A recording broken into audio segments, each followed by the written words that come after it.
agak tergesa-gesa Emang ini. kenapa sih? Emang kenapa kalau misalkan Gibran jadi wapres? Ya nggak apa-apa, tapi kan pertanyaannya kenapa harus sekarang? Oke. Kenapa harus sampai ubah aturan? Terus orang bilang, tapi kan bukan dia yang ubah aturannya. Iya, tapi siapa yang diuntungkan? Siapa yang diuntungkan? Dia doang yang diuntungkan. Hanya Gibran. Contoh, misalnya ada aturannya mengatakan bahwa orang Scorpio nggak boleh jadi capres. Misalnya ya, nggak boleh jadi capres. Scorpio karena psycho gitu misalnya, Scorpio. Terus tiba-tiba anaknya presiden yang sekarang Scorpio. Sebenarnya tadinya dia nggak bisa. Tapi kemudian aturannya diubah sama orang lain. Dia bilang bukan gue yang ngubah. Memang sih orang lain yang ngubah. Oke. Tapi kalau pada akhirnya si anak yang Scorpio kemudian jadi satu-satunya orang yang memanfaatkan, perubahan itu didesain untuk dia. Nah, kita mah realistis aja. Kenapa kita tahu ada orang-orang yang nggak ngerti politik? Karena presiden pasti akan mengecewakan. Misalnya gue milih Anies, Anies kepilih, Anies pasti akan mengecewakan. Lu milih Ganjar, Ganjar yang kepilih, Ganjar pasti akan mengecewakan. Kenapa? Karena presiden harus bikin keputusan. Dan tidak ada keputusan yang memuaskan 100% rakyat Indonesia. Oke. Jadi pasti ada yang kecewa. Kadang yang kecewa kita, kadang yang kecewa orang lain. Kadang yang kecewa rakyat kecil, kadang yang kecewa orang kaya. Beda-beda. Siap. Tapi pasti. Nah jadi, siapa kemarin yang turun ke jalan? Semua yang resah. Hanya orang-orang yang puber politik dan tidak lepas jubah pilpresnya yang masih ngomongin 01, 02, 03. Assalamualaikum warahmatullahi wabarakatuh. Kembali lagi di channel Gambas LJ. Kali ini kita akan menyimak peringatan darurat dari Mas Panji Pragiwaksono. Yang ini lagi viral-viralnya guys, apa ya? Warna biru-biru atau peringatan darurat. Oke. Ini kita bisa saksikan dan kita simpulkan dengan apa ya, pendapat masing-masing, tulis di kolom komentar guys. Jadi kita coba untuk tarik mundur biar konteksnya jelas. Jelas. Mari kita mulai dari dua buah momen penting, yaitu Gibran menjadi wapres dan Kaesang menjadi ketua umum Partai Solidaritas Indonesia. Oke. Kenapa dua momen ini? Karena dua momen ini adalah momen yang besar dan penting untuk membuat orang sadar bahwa Pak Jokowi memang sedang membangun dinasti, sedang melakukan politik dinasti. Nah, pada titik ini ada banyak orang bertanya, emang salah dinasti politik? Toh dinasti politik banyak. Ini sebenarnya sudah dijelaskan di video lain, nanti silakan dicek aja. Ada di YouTube gua. Tapi sederhananya, dinasti politik itu kan kerajaan politik. Jadi ada beberapa anggota keluarga semuanya berpolitik. Tapi belum tentu sebuah kerajaan politik, dinasti politik melakukan politik dinasti. Politik dinasti itu adalah praktek berpolitik dengan ngebangun dinasti. Yang berarti kekuasaan politiknya diturunkan secara langsung, diturun-temurunkan secara langsung. Gue ambil contoh sederhana aja. Orang suka bilang, lu mempermasalahkan Pak Jokowi, lah itu George Bush nggak apa-apa. Nah, dari George Bush ke George W. Bush ada Bill Clinton. Jadi ada pergantian kekuasaan, nggak langsung diturun-temurunkan. Hal yang sama juga dengan Gandhi, dengan Lee Kuan Yew, atau di Indonesia bahkan dari Pak SBY juga nggak langsung ke AHY, bahkan dari Bung Karno juga nggak langsung ke Bu Megawati. Ada perpindahan kekuasaan.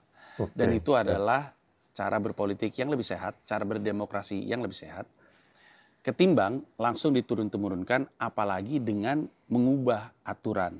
Jadi aturan udah ada, aturan itu kan didesain untuk membuat semuanya aman dan adil. Tapi aturannya diubah untuk menguntungkan si keluarga ini, keluarga Mulyono. Pak Mulyono. Tapi kalau sakit-sakitan, keluarga Mulyono. Untuk yang nggak tahu, Pak Jokowi dulu namanya Mulyono. Tapi sakit-sakitan terus ganti, jadi Joko Widodo. Ya akhirnya orang ngelihat bahwa ini mah usaha jelas untuk langsung melanjutkan kekuasaan.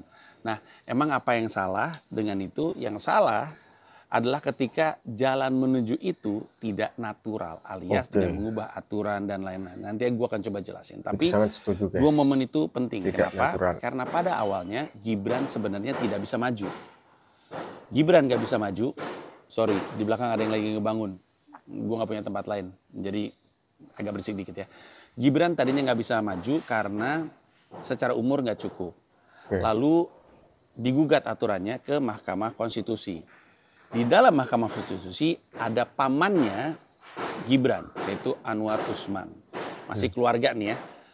Nah, setelah lewat kontroversi dan keputusan yang tipis, akhirnya dibuatlah Gibran bisa jadi cawapres. Belakangan MK sederhananya ini adalah lembaga ad hoc gitu ya, bukan lembaga, tim ad hoc ya. Jadi ada tim terpisah, tim sendiri yang dibangun untuk memeriksa apakah keputusan meloloskan Gibran itu sah atau tidak. MK-nya memutuskan bahwa keputusan itu cacat. Cacat. Jadi lembaga ad hoc atau tim ad hoc yang didirikan untuk mempelajari kemarin tuh keputusan ngelolosin di Gibran tuh oke atau enggak sih. Mereka bilang itu adalah keputusan yang cacat, salah. Tapi ya udahlah yang kemarin boleh ini untuk kedepannya. Sehingga kendati pun disepakati bahwa itu adalah keputusan yang cacat, Gibran tetap bisa maju. Ini semua ada beritanya ya, lu bisa cek sendiri. Gua nggak masukin link, nggak taruh screen capture apa-apa, biar cepet aja. Gue yakin lu bisa pause, habis itu lu bisa Google sendiri yang gue maksud. Nah, pada akhirnya Gibran kemudian maju dan berjuang dan menang. Orang banyak yang bilang, ya itu kan dilakukan dengan cara yang benar, dipilih oleh rakyat. Ya, tapi yang kita sama-sama ketahui, satu, kualitas demokrasi hanya akan sebaik pelaku demokrasinya. Di Indonesia banyak yang milih Gibran hanya karena dia anaknya Pak Jokowi. Bukan karena kemampuan. Banyak orang yang bilang, tapi kan kemampuan di Solonya oke. Banyak bantahan yang bilang bahwa Pak Jokowi naruh proyek strategis nasional di Solo sehingga anaknya jadi kelihatan oke. Sekali lagi, silakan di Google, ini mah beritanya ada. Nah, terus orang juga bertanya, agak tergesa-gesa. emang kenapa sih? Emang kenapa kalau misalkan Gibran jadi wapres? Ya nggak apa-apa, tapi kan pertanyaannya kenapa harus sekarang? Kenapa harus sampai ubah aturan? Terus orang bilang, tapi kan bukan dia yang ubah aturannya. Iya, tapi siapa yang diuntungkan? Siapa yang diuntungkan? Dia doang yang diuntungkan. Hanya Gibran. Contoh, misalnya ada aturan yang mengatakan bahwa orang Scorpio nggak boleh jadi capres. Misalnya ya, nggak boleh jadi capres. Scorpio, karena psycho gitu misalnya. Scorpio. Terus tiba-tiba anaknya presiden yang sekarang Scorpio.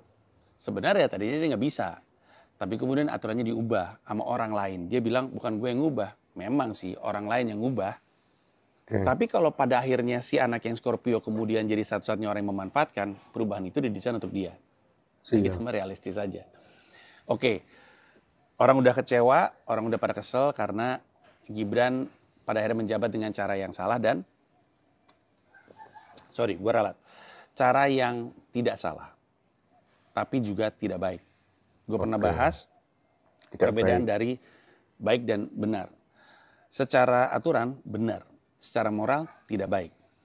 Bukan gue yang ngomong, Ridwan Kamil sendiri yang diusung sama mereka. Silakan cek di video Sila. Ridwan Kamil di Skakmat. Ridwan Kamil cerita istrinya sebenarnya bisa jadi wali kota Bandung. Karena ilmunya mumpuni dan terutama karena popularitas nama Ridwan Kamilnya. Tapi Ridwan Kamil yang bilang sama istrinya, nggak usah maju. Memang mungkin benar secara aturan, tapi tidak etis. Sekali lagi, bukan kata-kata gue, kata-kata cagup mereka sendiri. Mereka tuh maksudnya gengnya keluarga Mulyono. Nah, pada akhirnya terpilih karena rakyatnya masih ngeliat nama Jokowi dan karena ada indikasi pengerahan logistik besar-besaran. Yang membuat banyak partai lain, yang ngomong partai, bukan gue, pusing. Karena kalau ujung-ujungnya banyak-banyakan logistik dan kemarin logistiknya turun dari pemerintahan kata mereka, ya kita mana bisa menang. Nggak ada yang bisa menang. Melawan logistik pemerintah yang lagi menjabat, nggak bisa menang mereka, pusing. Tapi soal logistik itu juga tidak terbuktikan pada akhirnya. Kita hanya bisa misuh-misuh aja. Udah nih, di Gibran. Ada Kaesang. Kaesang itu tidak pernah berpartai sama sekali. Suatu hari masuk PSI, dalam 3 hari langsung jadi ketua umumnya. Itu kemudian membuat orang bertanya-tanya, kualifikasi seseorang untuk bisa jadi ketua umum di Partai Solidaritas Indonesia apa? Nah, ketika gue ngobrol sama Uki, ada juga di konten Skakmat gue, Uki ngomong banyak hal tapi dibantah juga banyak kali oleh gue. Ujung-ujungnya sebenarnya jawaban Uki yang paling masuk akal itu cuman bahwa ada dampak elektoralnya. Kalau misalkan Kaisang masuk ke partai, suaranya ngangkat. Tapi Uki sendiri di konten Skakmat tidak mengakui itu saja. Dia pakai alasan-alasan lain. Kenapa? Dia tidak mau mengaku saja bahwa satu-satunya alasan Kaisang masuk adalah membawa nama baik bapaknya supaya ada dampak elektoralnya. A, karena dia pengen tetap orang ngelihat PSI sebagai partai yang oke, bukan partai yang cuma bisa nebeng nama orang. Dan kedua, karena ujung-ujungnya nggak berhasil juga, PSI nggak lolos, akhirnya nggak dapat kursi di DPR. Nah, Kaisang itu kiprahnya nggak cuma sampai situ. Kita mulai masuk ke keriuhan sekarang. Kaisang itu diubah lagi aturannya via Mahkamah Agung, sehingga dia bisa jadi kepala daerah. Padahal umurnya juga nggak cukup. Pada akhirnya dia bisa menjadi kepala daerah lewat keputusan Mahkamah Agung. Dan orang-orang pada bete lagi karena wah maju nih orang nih, sama aja nih. Aturan diutak-atik lagi supaya menguntungkan keluarganya lagi. Dan orang mungkin bertanya, emang kenapa kalau Kaisang maju? Nggak apa-apa, tapi kenapa harus sekarang? Dan kenapa harus utak-atik aturan gitu? Ya, apalagi Kaisang baru berpartai 3 hari langsung jadi ketua umum. Kata-katanya banyak yang blunder juga di media, bukan kata gue, kata media. Kenapa nggak nunggu aja? Kenapa harus sekarang? Ya lagi-lagi ini indikator yang kuat bahwa Pak Jokowi lagi mencoba untuk membangun dinasti dengan melakukan praktek politik dinasti. Kenapanya? Kemungkinan besar, ini menurut gue pribadi ya, menurut keyakinan gue, ketimbang karena kerakusan, menurut gue karena ketakutan. Karena ada 2 kemungkinan. Kenapa Pak Jokowi pengen banget sekarang anak-anaknya langsung berkuasa? Apakah karena rakus? Bisa jadi. Karena kalau misalkan Gibran jalur politiknya oke, Gibran bisa jadi presiden. Kaisang yang jadi kepala daerah, jalur politiknya oke, dengan popularitas Jokowi, Kaisang bisa jadi presiden juga suatu hari nanti. Pada akhirnya, bercandaan kita soal Jan Etes juga sangat memungkinkan. Makanya penting untuk kita selalu bilang bahwa ini adalah praktek yang salah. Bisa jadi karena rakus.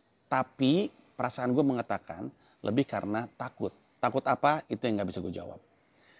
Kelakuannya tuh kayak orang yang gak pengen banget laci meja kerjanya dilihat sama orang lain. Kan bayangin gue jadi presiden. Gue naruh semua rahasia gue di laci. Gue kunci. Daripada yang ngisi kantor orang lain yang gak jelas, gue pastiin anak gue. Habis anaknya, anak yang satu lagi. Habis anaknya, cucunya. Begitu terus supaya yang ada di laci nggak kelihatan. Tapi ini menurut keyakinan gue. Oke, jadi orang pada kesel karena Kaisang bisa maju. Orang pada bingung, Kaisang majunya di mana nih? Di Jakarta atau di Jawa Tengah? Nah, kita mulai ngomongin Jakarta. Di Jakarta, tadinya calonnya adalah Anies Baswedan. Anies Baswedan elektabilitasnya tertinggi pertama. Menurut banyak laporan, elektabilitas tertinggi kedua adalah Pak BTP. Menurut banyak laporan, elektabilitas tertinggi ketiga itu antara Ridwan Kamil atau Erick Thohir, gitu-gitulah. Tapi angkanya nggak gitu jelas. Tapi semuanya bilang Anies Baswedan. Anies Baswedan tadinya aman. Dia ada PKS, ada PKB, sama ada Nasdem di dalam koalisinya dia. Secara threshold, jumlah kursi DPRD yang dibutuhkan untuk maju 20%, cukup tuh, oke lah gitu. Nah, di video Sila juga yang bisa lo tonton, gue pernah ngebahas. Waktu itu gue ngebahas, oke, kalau Anies maju sama PKS, Pak Jokowi ini pegangannya siapa? Karena waktu gue ngobrol sama Pak Ridwan Kamil di konten Skakmat, Ridwan Kamil tuh masih menimbang-nimbang. Dia bilang, kalau saya mau gampang, Jabar. Tapi kalau saya mau ada perjuangannya, mau yang lebih ada dampaknya, DKI Jakarta. Dia bilang masih nimbang-nimbang. Mungkin udah tahu tapi belum bisa diumumin di konten gue. Dan ini tapingnya juga udah lama. Oke. Tapi waktu itu pun di Sila, di konten Sila, gue udah bilang, Pak Jokowi ini pegangannya siapa ya? Dia gimana caranya menang? Karena kalau misalnya dia pakai Ridwan Kamil sebenarnya kalah elektabilitasnya dengan Anies Baswedan. Dan peluangnya juga kecil. Kenapa? Anies Baswedan bukan cuma habis jadi gubernur yang cukup oke, kendati pun dibilang oh ini apa namanya tuh, main politik identitas, mainin sentimen agama.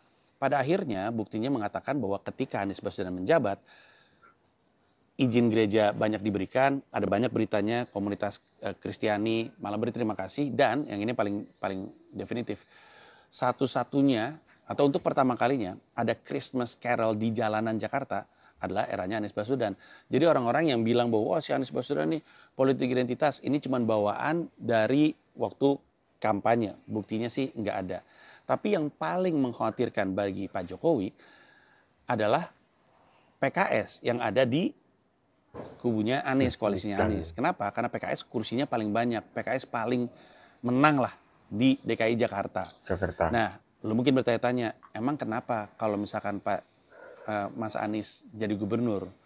Yang dikhawatirkan, konon menurut banyak orang, tapi gue yakini hal yang sama, yang dikhawatirkan oleh klannya keluarga Mulyono adalah Anies Baswedan jadi punya panggung. Sehingga 5 tahun lagi dia bisa nyapres. Dan Gibran bisa kalah.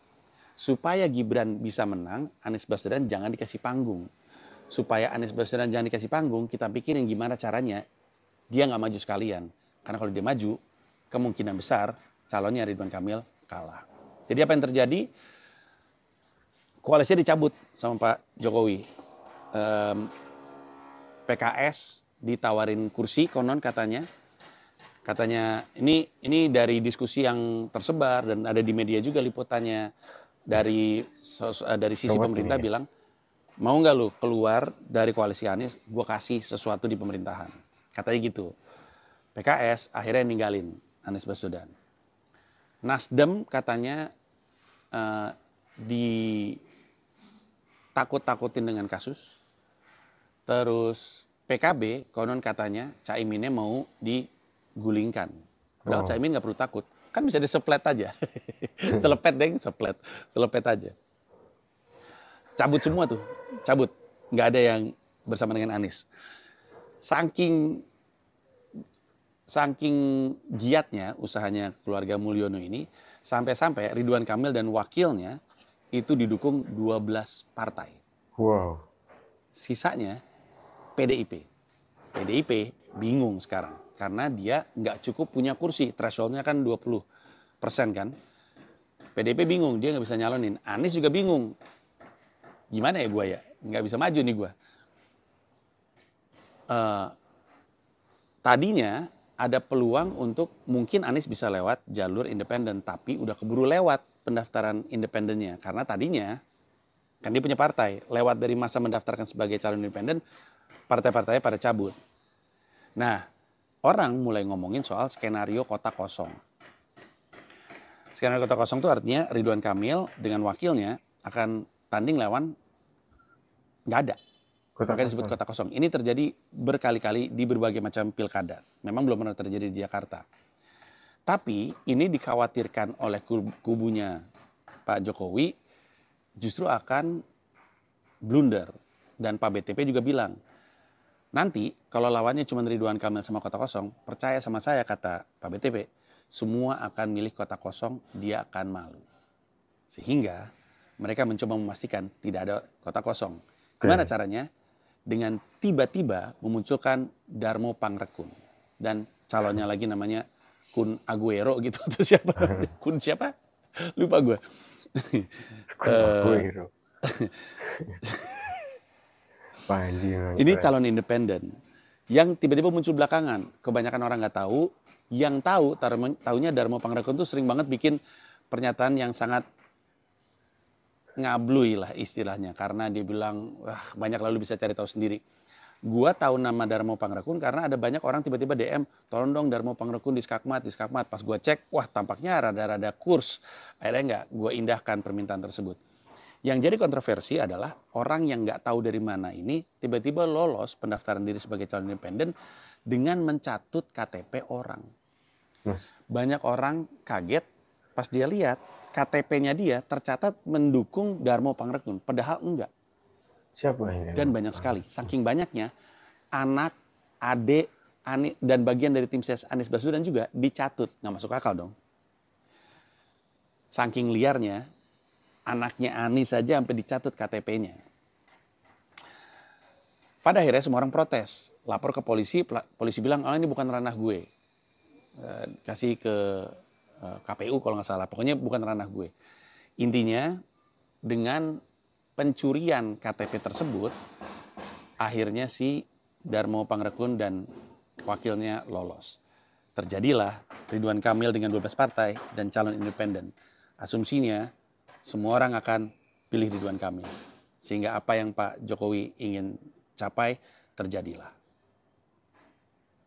Tiba-tiba MK membatalkan Bulat sekali guys. keputusan MA kan Mahkamah Konstitusi kan tertinggi ya di atasnya MA nih. Keputusan MA untuk membuat Kaisang bisa pilkada dibatalkan sama MK. Dan MK pada saat bersamaan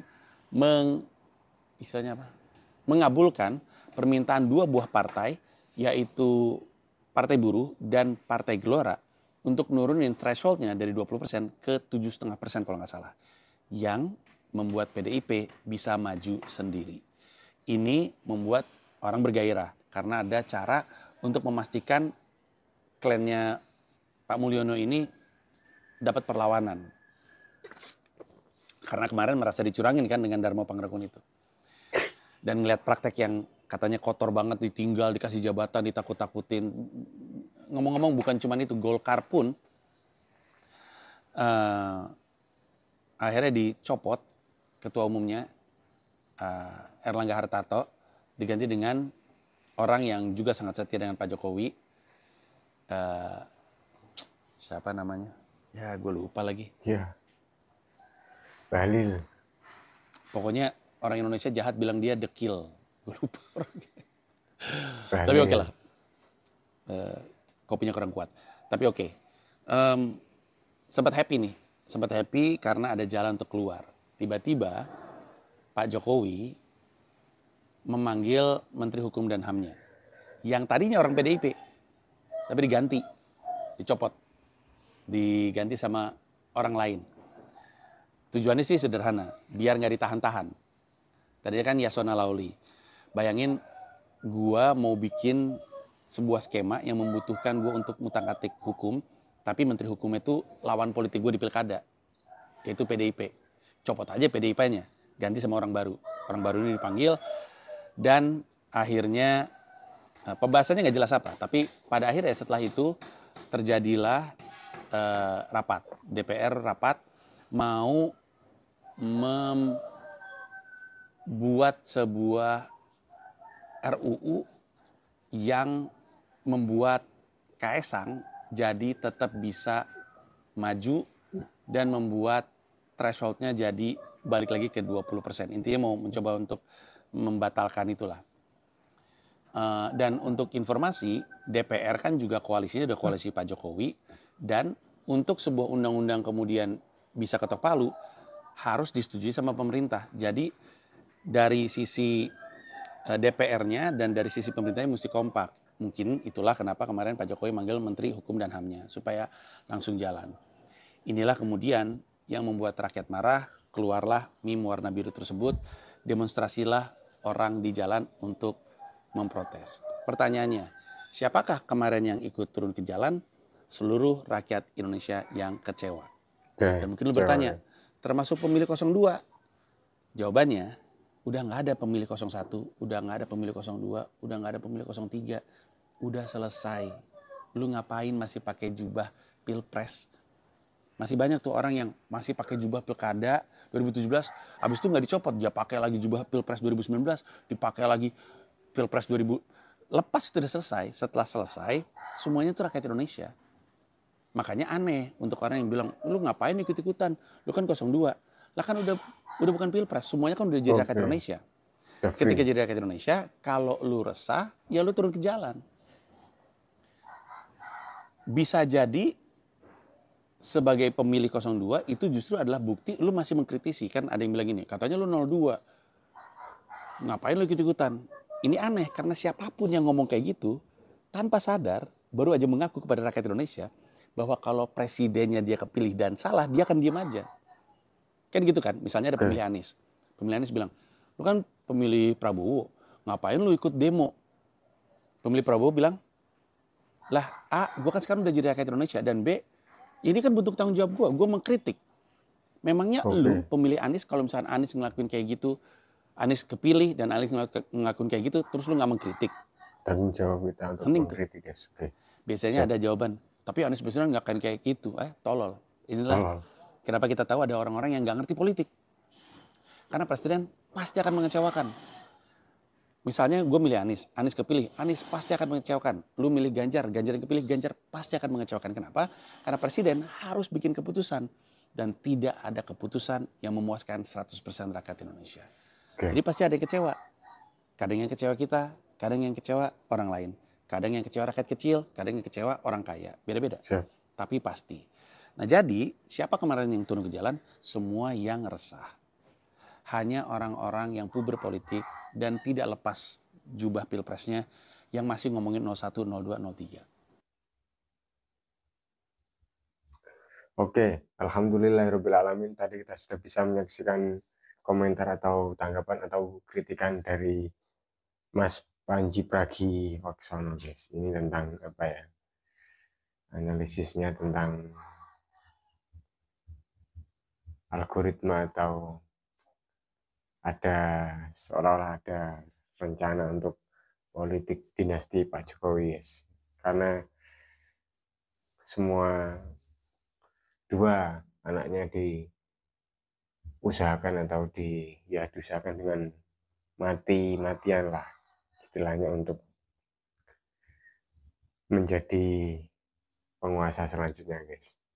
Karena sudah dengan apa ya, mengubah atau mengotak-ngatik aturan hukum untuk bisa mencalonkan sebagai wapres atau juga di pilkada, guys. Oke, pokoknya ini simak saja lah, pokoknya lah. Tadi kalau mau menyimak fullnya di channel Panji Pragiwaksono. Oke, semoga ini mengedukasi masyarakat Indonesia dan juga menambah wawasan kita semua. Semoga Indonesia tetap maju, Nahdlatul Ulama juga tetap maju, dakwah Islami. Wassalamualaikum warahmatullahi wabarakatuh. Gambas LJ.